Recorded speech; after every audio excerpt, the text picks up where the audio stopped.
50 पतंग आणि 50 ते आज करून आहे ना, आणि त्या बेबी 50 बरं का. असं दुसऱ्याला आपला शेजार म्हणजे जाळ. आज आहे 8 तारीख आणि घड्याळात वाढले आहे 11. म्हणजे 11ला फक्त 5 मिनटं कमी, जर 11 वाजले आहे. ऊन्हाचं वातावरण बी झालं आहे मागं इकडं तिकडं, आणि शाळा बी एकदम शांतबिंत आहे. इकडचं वातावरण एकदम ऊन आहे थोडं, म्हणजे थोडं बाहेर निघा. आणि हे काय व्हायलं माहिती इथं गाडीचं डिझेल आहे ना, ते सांडत इथं. म्हणजे ऑइल डिझेल नाही राहतो ना गाडीत, ऑइल राहते ते सांडत इकडं गाडीत. आणि कपडे वगैरे वाळत घालून दिलेले आज मी, ते गावात केलेले. आणि सध्या गाड्या 11:30 वाजलेले. आणि आता सध्या मी जेवतोय. इथं कोबूची भाजी आणि पीनट बटर आहे आणि भाकरी आहे त्यासोबत. आता मी जेवतोय आणि जेवल्यावर तुम्हाला बोलतो मी. बघू शकतात काही सध्या घड्याळात 11:26 झालेले आहे. आणि मी जेवायला घेतलेलं आहे कोबीची भाजी, पीनट बटर आणि भाकरी.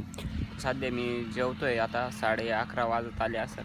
11:30 फक्त 5 मिनटं बाकी आहे, 4-5 मिनटं बाकी आहे. मग मी जेवतो आणि भेटतो तुम्हाला जेवण झाल्यावर.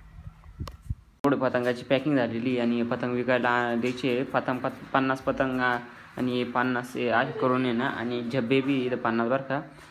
तर हे पतंग विकायला आहे ना, त्याचे मित्र येणार आहे यश आहे ना, ते पतंग विकतो आता. संक्रांतीला किती दिवस बाकी राहतो? संक्रांतीला किती दिवस बाकी? सध्या आहे ना, आज किती तारीख आहे माहिती आहे का? आज 8 तारीख आहे ना. आज या बघाईस 8 तारीख आहे. मंगळवारी संक्रांती. 1, 2, 3, 4, 5, 6व्या दिवशी 5 दिवस बाकी आहे. आणि एवढे काय पतंग आहे आपल्याकडं. तुम्हाला जर पतंग घ्यायची असली तर यश राहण्याला कॉन्टॅक्ट करा. अजून एक छापे करायचे आता, पुढच्या टायमाला आपण छापा घेऊ. आणि झब्बे आपल्याकडं 20 रुपयाला आहे बरं का.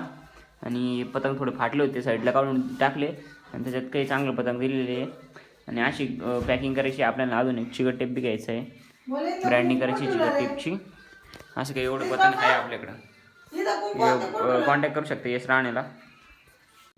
हे जे बघू राहिले ना तुम्ही, हे शेक करेल होता बरं का. आता सध्या आहे ना, शेक बी पेटलेला आहे, म्हणजे विजलेला आहे. तुम्हाला लाईट बंद करून दाखवतो मी बरं का. बघू शकता कसं दिसू राहिलं आपला शेक बरं का. हे जाळ आहे पूर्ण, निमा पाया बाई दिसते. सध्या आता फोनमध्ये किती वाजलेले मला दाखवतो मी फोनमध्ये. नेमकी ना 8:43 झालेले बरं का. आता जेवायचं टाईम झालेलं आहे, आपण जेवून घेऊ.